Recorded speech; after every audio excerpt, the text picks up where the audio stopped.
Pessoal, boa noite. Meu nome é Eduardo Farias, sou professor de processo penal, prática penal também. Vou deixar aqui já com vocês o telefone, a gente tem um curto espaço de tempo para resolver essas questões.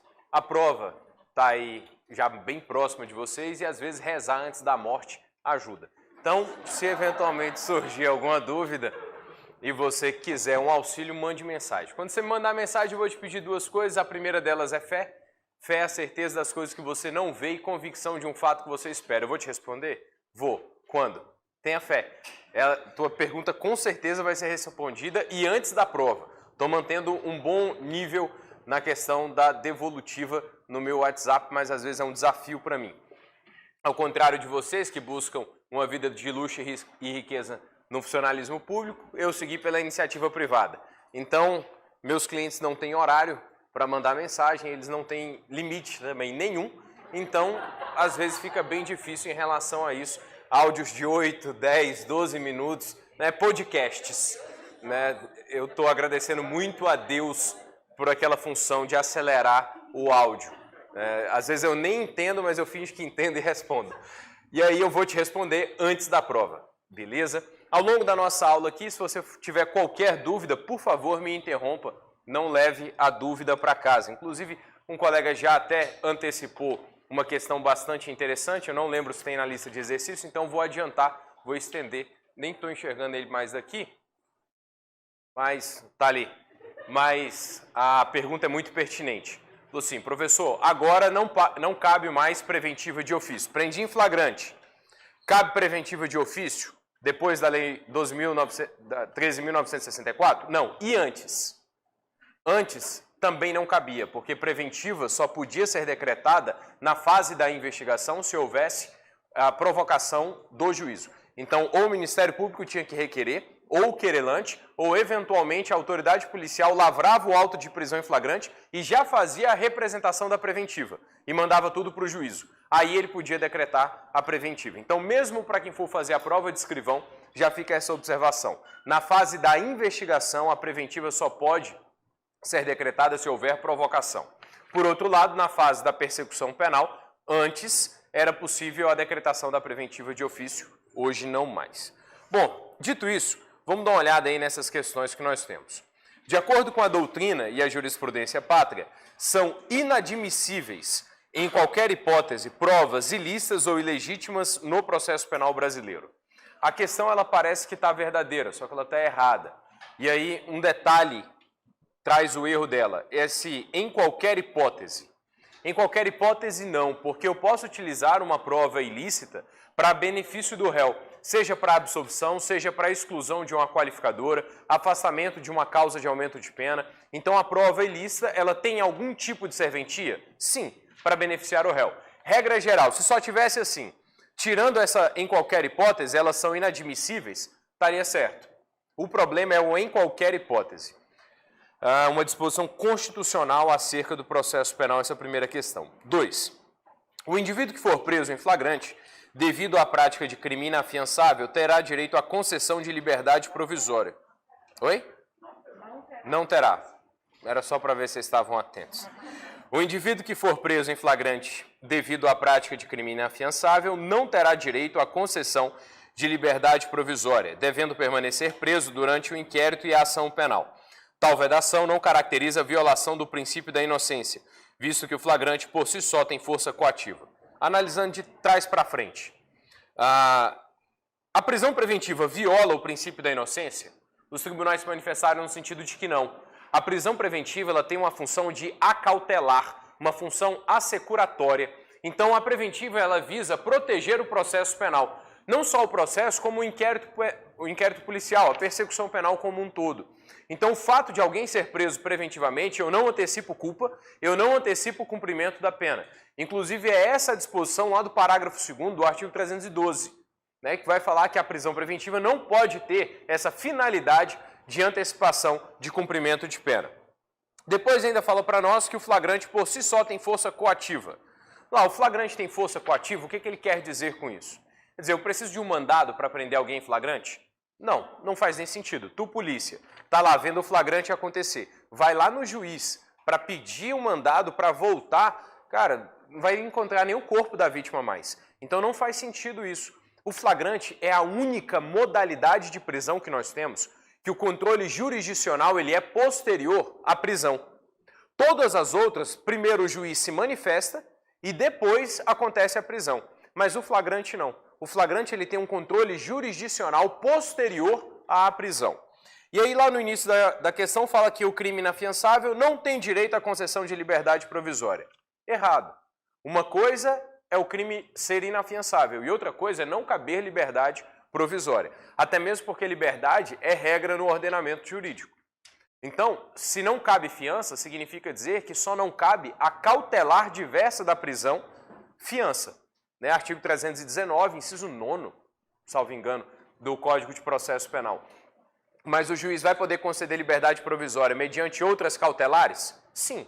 Monitoração eletrônica, proibição de frequentar determinados lugares, tudo isso é possível. Então o item fica errado porque dizer que um crime é inafiançável não significa dizer que não tem direito à concessão da liberdade provisória. Para quem vai fazer prova de agente, qual o detalhe? Artigo 310, parágrafo 3º. Nós temos hoje uma vedação expressa de liberdade provisória para reincidente, para associação criminosa armada, porte ilegal de arma de fogo, de uso restrito. Né? E aí o que eu acho até estranho, porque lá está escrito uso restrito, mas e a arma de uso proibido? Quer dizer, se eu for pego de repente com um fuzil na rua, não tem liberdade provisória. E se eu tiver num tanque de guerra? Aí pode a liberdade provisória? Ficou estranho essa questão do legislador. Mas para quem for fazer prova de agente, essa galera aí que eu acabei de dizer não tem liberdade provisória. Ainda não houve manifestação acerca desse ponto de modo pacífico. Questão de número 3. Em caso de perigo à integridade física do preso, admite-se o uso de algemas, desde que essa medida de caráter excepcional seja justificada por escrito. Certo? Né? Súmula vinculante número 11. Para garantir a integridade física, para vencer a resistência, para evitar fuga.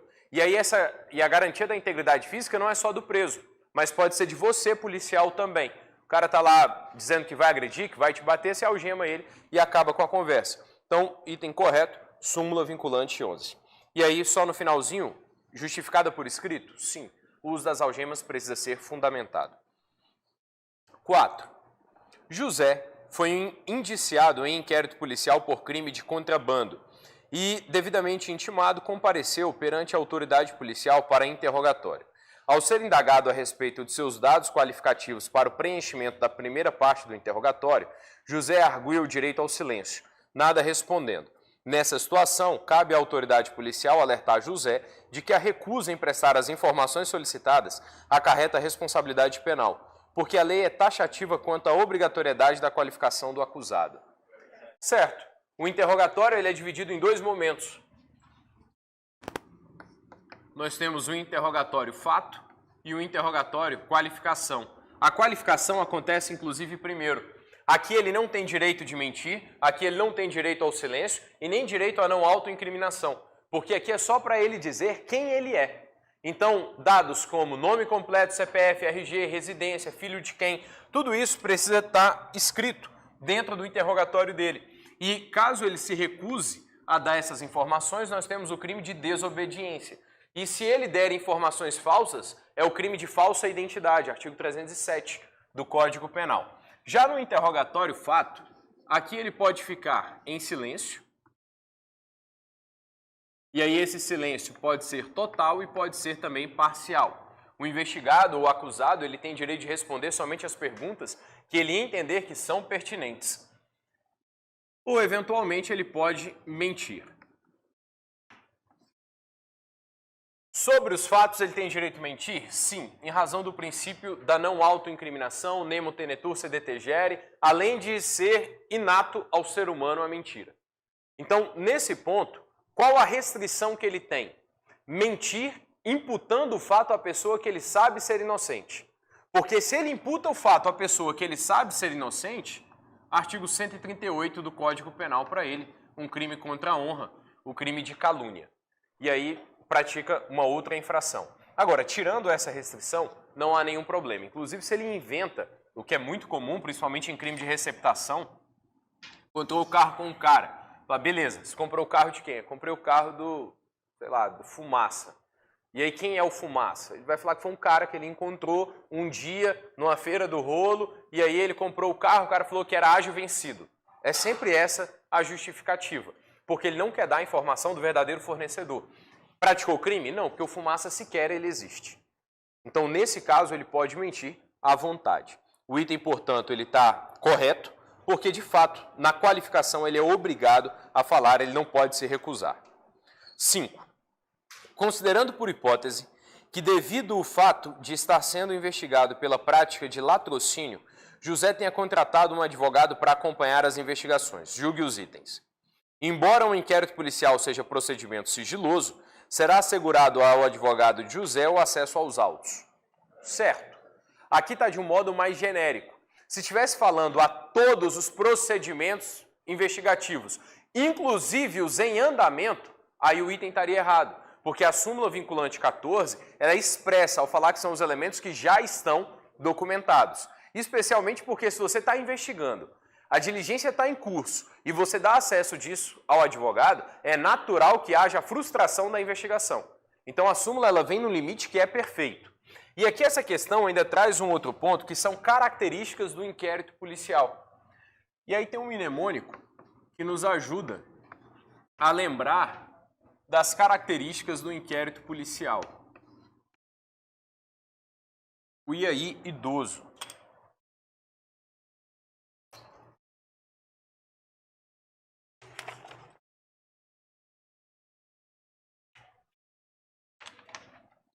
O inquérito policial ele é escrito, e aqui está positivado, né, artigo 9º do Código de Processo.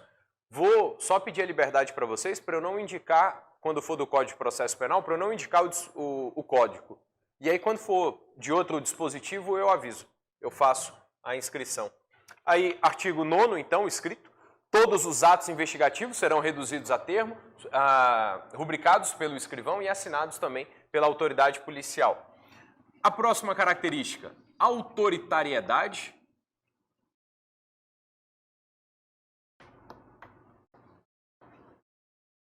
E aí, na autoritariedade, significa dizer que o inquérito deve ser conduzido por uma autoridade policial. E há possibilidade de nomeação ad hoc de delegado para conduzir inquérito? Não, não há essa possibilidade. Agora, há a possibilidade de nomeação ad hoc ou ad hoc para escrivão na lavratura do auto de prisão em flagrante, artigo 305 do Código de Processo. E pode ser qualquer pessoa, não há limitação. Não há nem mesmo dizendo que há preferencialmente nível superior. Não existe isso. É qualquer pessoa, é só isso que a lei traz. Claro, né, precisa saber ler e escrever, mas isso também não está positivado, mas está implícito dentro da lei. Mas a autoridade policial não tem como. Se eventualmente em uma determinada região não tem delegado lá naquela delegacia, então como é que faz? Vai para outra autoridade policial de outra comarca para que ele investigue. Geralmente, principalmente no Goiás, que é grande e ainda mais comparado com o DF, né? E tem muito município, tem alguns lugares que nem delegacia de polícia civil tem. Então, nesse caso, você tem a atribuição, né, não é competência, porque competência só o juízo tem, a atribuição vai para uma comarca mais próxima. Por exemplo, a gente viu agora por conta do Lázaro Girassol. Você já deve ter ido para Pirinópolis várias vezes, mas não conhece a Girassol, nem sabia que Girassol existia. Eu sabia porque minha namorada é de lá, né? Encontrei ela numa porteira e aí trouxe ela para a cidade grande, ficou encantada quando viu uma escada rolante, mas zoeira. E aí, mas lá não tem delegacia. Na verdade, lá tem um posto da Polícia Militar que às vezes fica uma viatura lá, mas eu nunca vi um PM lá. A galera lá vive quase que num sistema de anarquia, né? Onde você não tem autoridade. A galera se autorregula nas suas relações sociais. A próxima característica é o inquisitivo. Significa dizer que o inquérito policial não tem contraditório, não tem ampla defesa e não tem publicidade. Sistema inquisitivo, origem no século XII, XIII e caminha mais ou menos até o século XVII, mas perde a sua força depois do século XIII, e a ideia é justamente da Santa Inquisição. Por isso que eu tenho aglutinação de todas as tarefas em uma única pessoa, Por isso que o padre, ele investigava, acusava, defendia e julgava. Aqui nós temos essa figura dentro da autoridade policial. É claro, não tem julgamento pela autoridade policial, mas quem faz o indiciamento? Delegado. Então, é um reflexo de lá. Além disso, qual o principal ponto do sistema inquisitivo? É a questão do monopólio das provas. O monopólio da produção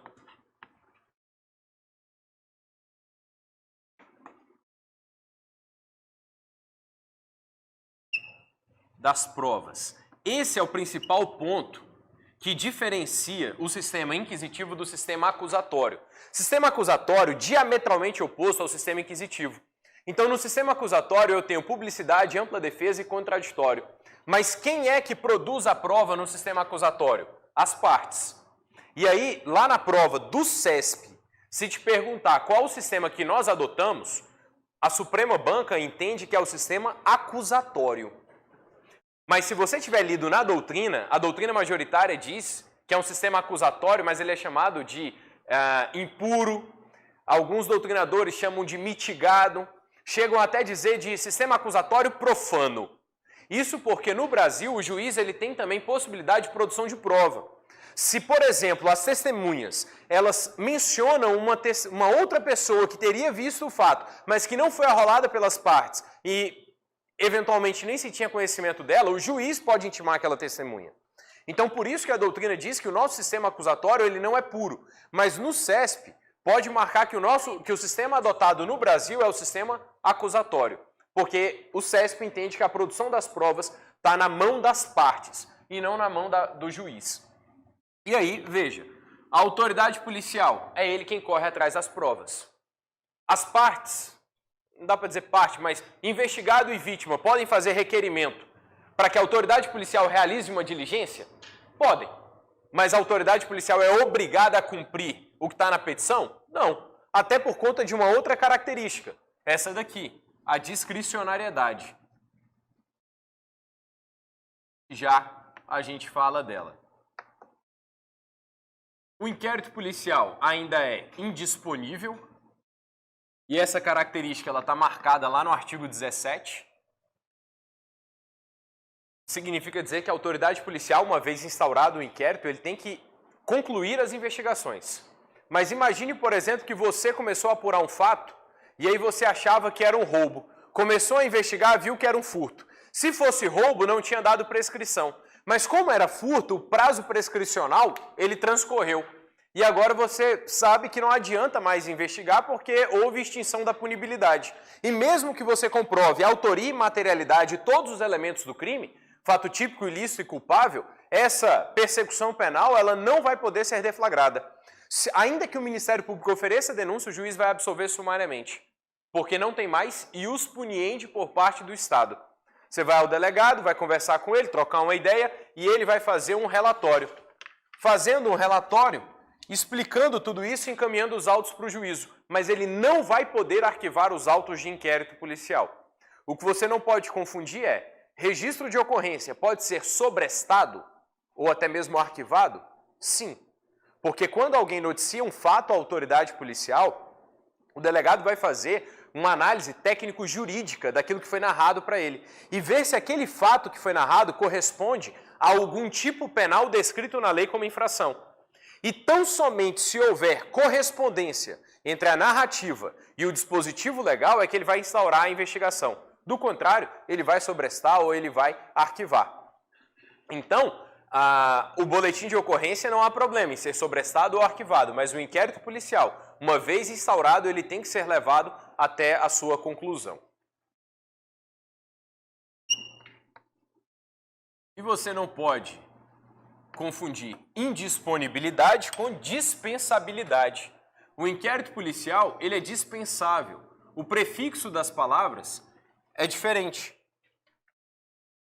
Se a autoridade policial se o dono da ação penal, Ministério Público, ou eventualmente o querelante na ação penal privada já detém todos os elementos suficientes para o ajuizamento da ação, a investigação ela pode ser dispensada. Não há necessidade de que haja mais investigações. Discricionariedade. a autoridade policial conduz a investigação da melhor forma que lhe aprouver. Dentro da discricionariedade, a autoridade policial pode ou não, por exemplo, ouvir a pessoa do investigado. Vocês vão ver que em algumas situações de inquérito policial, vocês não vão nem querer ouvir a pessoa do investigado, porque não vai precisar. Você já ouviu vítima, ouviu testemunha, pegou uma filmagem e tem a digital do cara lá no local do crime.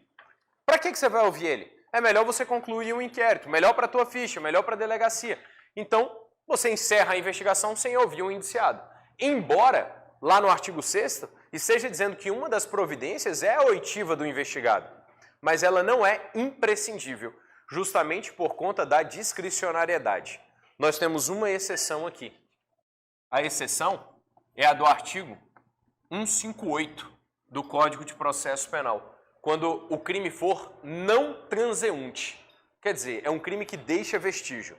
Deixou vestígio, a autoridade policial é obrigada a determinar a realização da perícia. Até porque a prova da materialidade, da existência do crime, vai se dar a partir da perícia. E nem mesmo a confissão do acusado vai poder substituí-la. Agora, se os vestígios desaparecerem, a prova testemunhal pode substituir. Aqui em Brasília teve um caso até muito interessante em relação a isso. Tinham dois amigos, eles estavam tomando uma e decidiram ir para a casa de um deles, a convite. E aí chegou lá, eles continuaram bebendo e começaram a jogar baralho, e a esposa do dono da casa dormiu no sofá. E aí o dono da casa falou para o amigo, vou no banheiro, não mexa nas minhas cartas. E esqueceu de avisar para não mexer na mulher também. A mulher tinha tomado muito, bebido muito, estava lá, né, apagada, e quando o dono da casa voltou, o amigo estava passando a mão na perna da mulher. E aí o cara ficou com muita raiva, bateu tanto no amigo que matou. Só que ele sumiu com todos os vestígios. E aí tinha uma testemunha ocular, que, salvo engano, morava no mesmo lote, e viu o fato acontecendo. E ela, depois em delegacia, só que ela morreu. E aí ela, na hora da ação penal, não tinha nenhum vestígio. Né? Não tinha nenhum exame pericial e a testemunha ocular tinha falecido. Então você tinha a palavra da vítima, a palavra do réu e a palavra da testemunha, que na verdade era o informante porque era esposa do réu. E aí o juiz perguntou para a mulher do cara, senhora viu alguma coisa? Ela, eu não vi absolutamente nada. Perguntou para ele, ele falou, vou ficar em silêncio. Não tinha substrato de prova e ele acabou sendo impronunciado, quer dizer, o processo foi arquivado, ele não provou que ele era inocente. Não foi absolvido, mas também não foi a plenário de júri. Então, daí a necessidade e a imprescindibilidade da realização dessa perícia que se torna uma exceção à discricionariedade. Quem chamou? Não?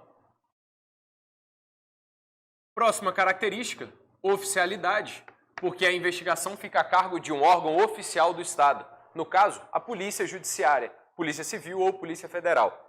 Que serão representados por vocês. Sigilo. Artigo 20 do Código de Processo, que vai falar para nós que a autoridade policial pode determinar o sigilo do inquérito policial se o interesse público o exigir. Esse sigilo, a doutrina costuma dividir em dois pontos. O primeiro é um sigilo externo e o segundo é um sigilo interno. Sigilo externo é válido. Não pode, por exemplo, qualquer um de nós chegar amanhã, na 12ª aqui, e falar assim, quero ver um inquérito. E o delegado, qual? Você fala, qualquer um. E aí ele vai olhar para você e vai falar, peraí, mas você é vítima? Não. Tu é autor do fato? Também não. Você é advogado do autor do fato ou da vítima? Também não. Ele fala, então, falou, valeu, um fortíssimo abraço. Por quê? Ele pode vedar a publicidade para pessoas que sejam estranhas à investigação. O que ele não pode fazer é vedar essa publicidade ou vedar o acesso dos autos investigativos para pessoas que estejam relacionadas ao fato.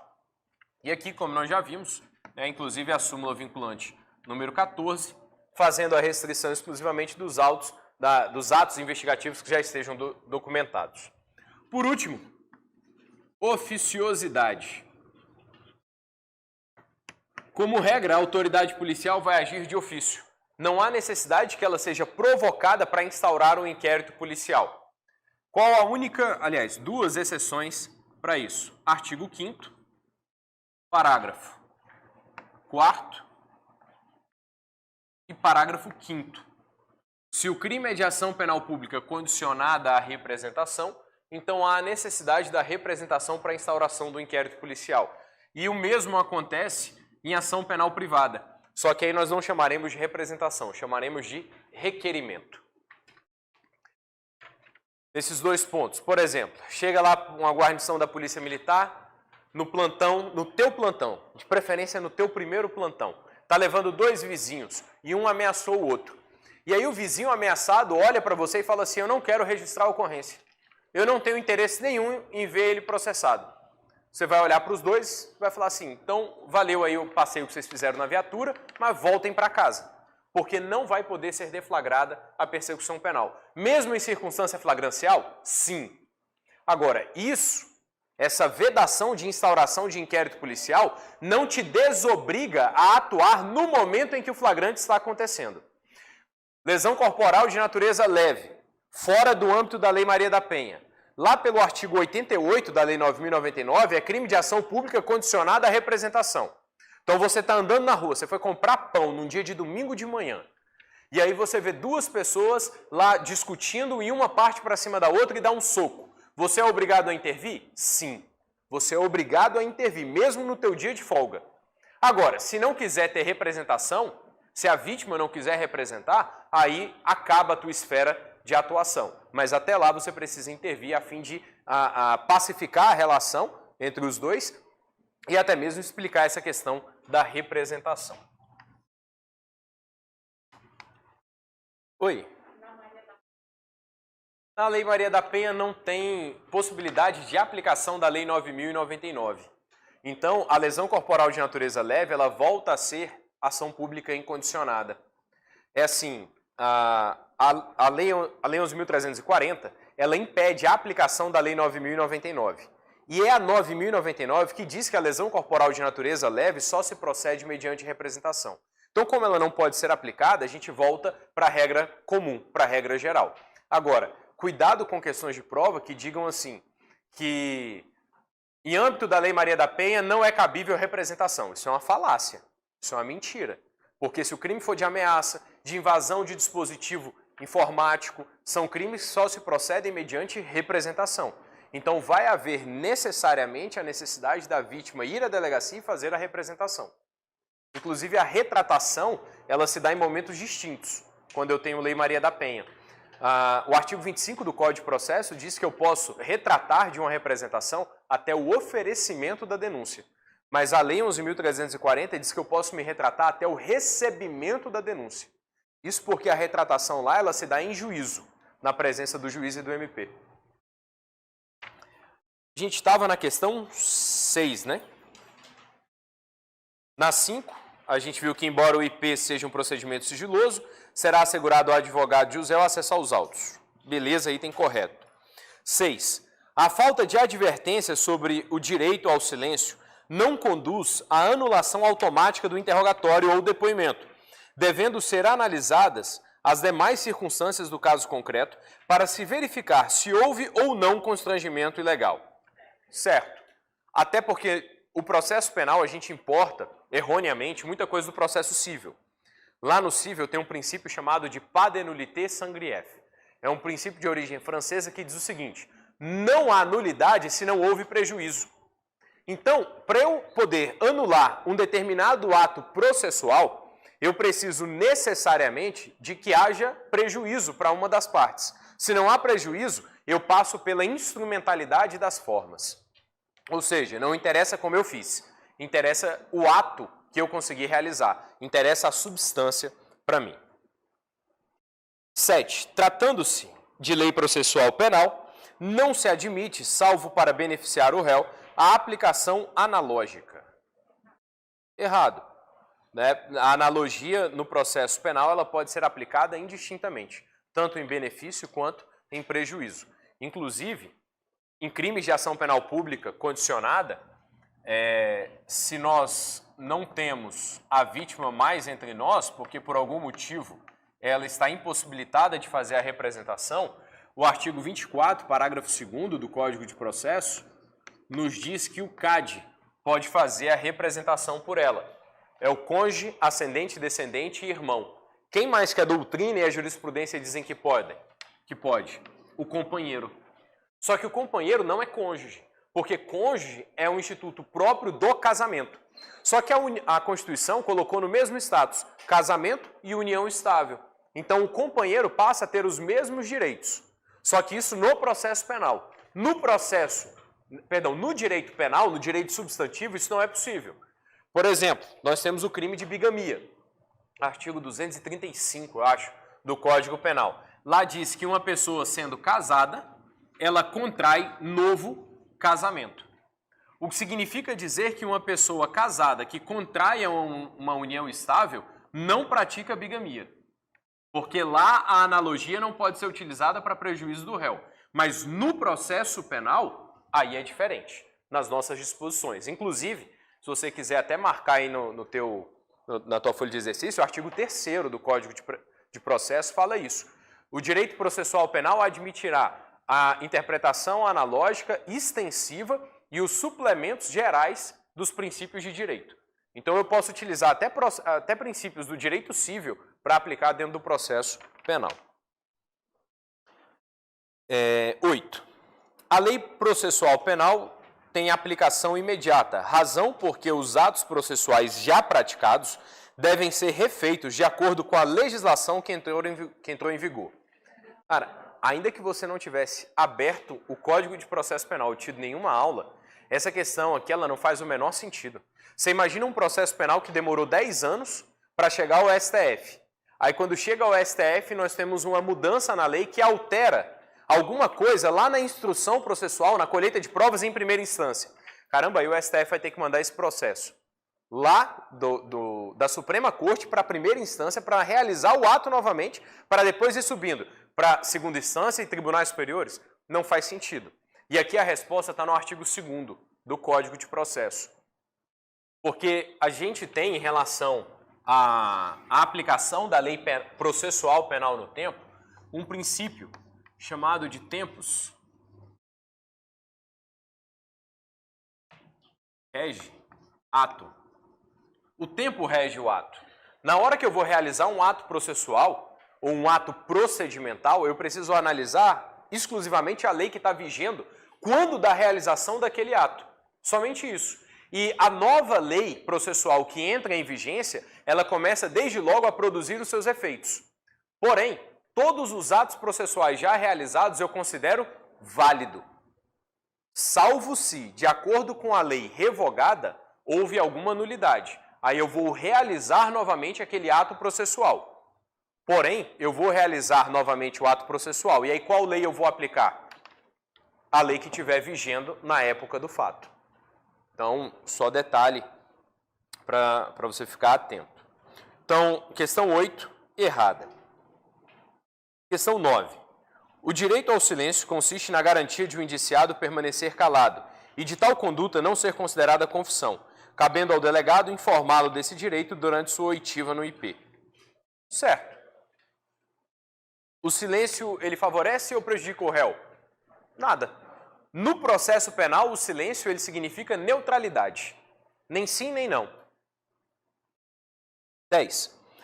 Tanto o acompanhamento do IP por advogado quanto seus requerimentos ao delegado caracterizam a observância do direito ao contraditório e ampla defesa. Aí a gente já pode parar de ler, né?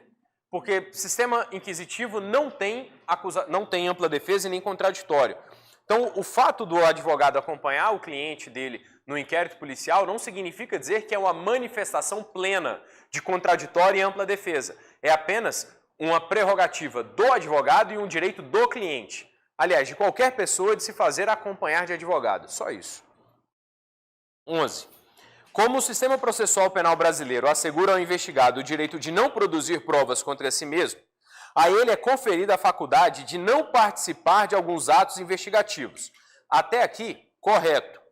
Como, por exemplo, da reprodução simulada dos fatos e do procedimento de identificação datiloscópica e de reconhecimento, além do direito de não fornecer material para comparação em exame pericial.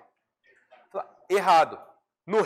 O direito de não produzir provas contra si mesmo, ele pressupõe uma conduta positiva, uma conduta ativa da pessoa que está sendo investigada. Então ele não é obrigado a falar, ele não é obrigado a participar da reprodução simulada dos fatos, porque lá ele vai ter que falar para o delegado, não, eu entrei por aquela porta, tinha uma pessoa falando, eu atirei nela e subtraí bens de todos os outros que estavam na sala. Então isso ele não é obrigado a fazer. Agora no reconhecimento, o que o investigado faz? Nada, ele fica parado. Então nessas circunstâncias, não dá para ele se opor a não participar do reconhecimento. Porque quem vai ter uma conduta positiva, uma conduta ativa, é o reconhecedor, a vítima, a testemunha, mas não a pessoa do investigado. Então o item é errado em razão disso. A identificação datiloscópica tem um detalhe, só para a gente ressaltar. O civilmente identificado ele não vai ser datiloscopicamente, que é a identificação criminal. Ele não vai ser criminalmente identificado.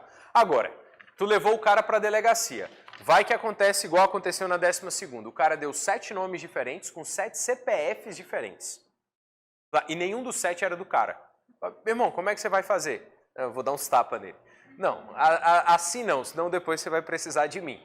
Né? E espero não precisar advogar para ti nesse sentido. Então, identificação criminal, aí não tem como. Aí ele é obrigado? Claro que sim. Você vai fazer ele tocar piano lá, vai pegar as digitais dele, mandar para o IC, e o IC, o Instituto de Criminalística, vai dizer quem é aquela criatura que você prendeu.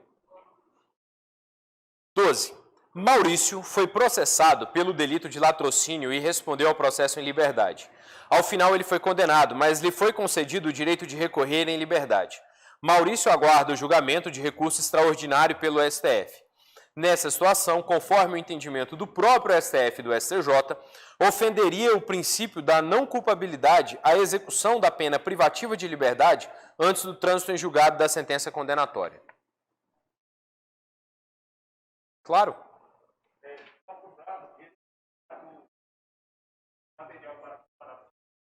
Não. Agora, tem um detalhe importante sobre isso. Imagine o que aconteceu com um cliente meu. Ele praticou um assalto, fugiu com o carro da vítima e ele sofreu um acidente. E a perícia encontrou uma poça de sangue dele no assoalho do carro. Aquilo dali não é fornecimento de material genético, aquilo dali é prova achada, prova encontrada. Então, aquele material genético poderia ser utilizado? Sim. Agora, ele é obrigado a fornecer o material genético dele para que haja esse confronto? Não. E aí não pode confundir com o que acontece lá na LEP, né?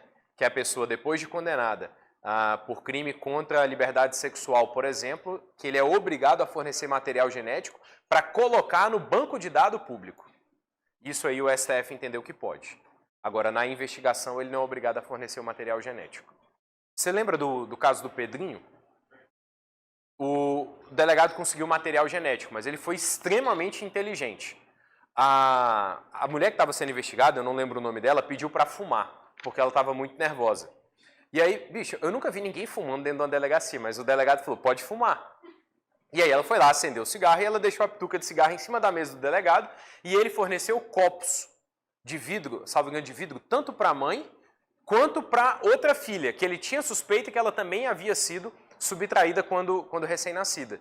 E elas não queriam fornecer o material genético, então elas beberam água e deixaram o copo lá. Depois disso, ele não deixou ninguém mexer na sala, chamou a perícia veio, recolheu o material e fez o confronto. De novo, nesse caso, há ilegalidade ou irregularidade? Não, porque é prova achada. A pessoa deixou. Mas assim, sacada do cara, né? Muito inteligente.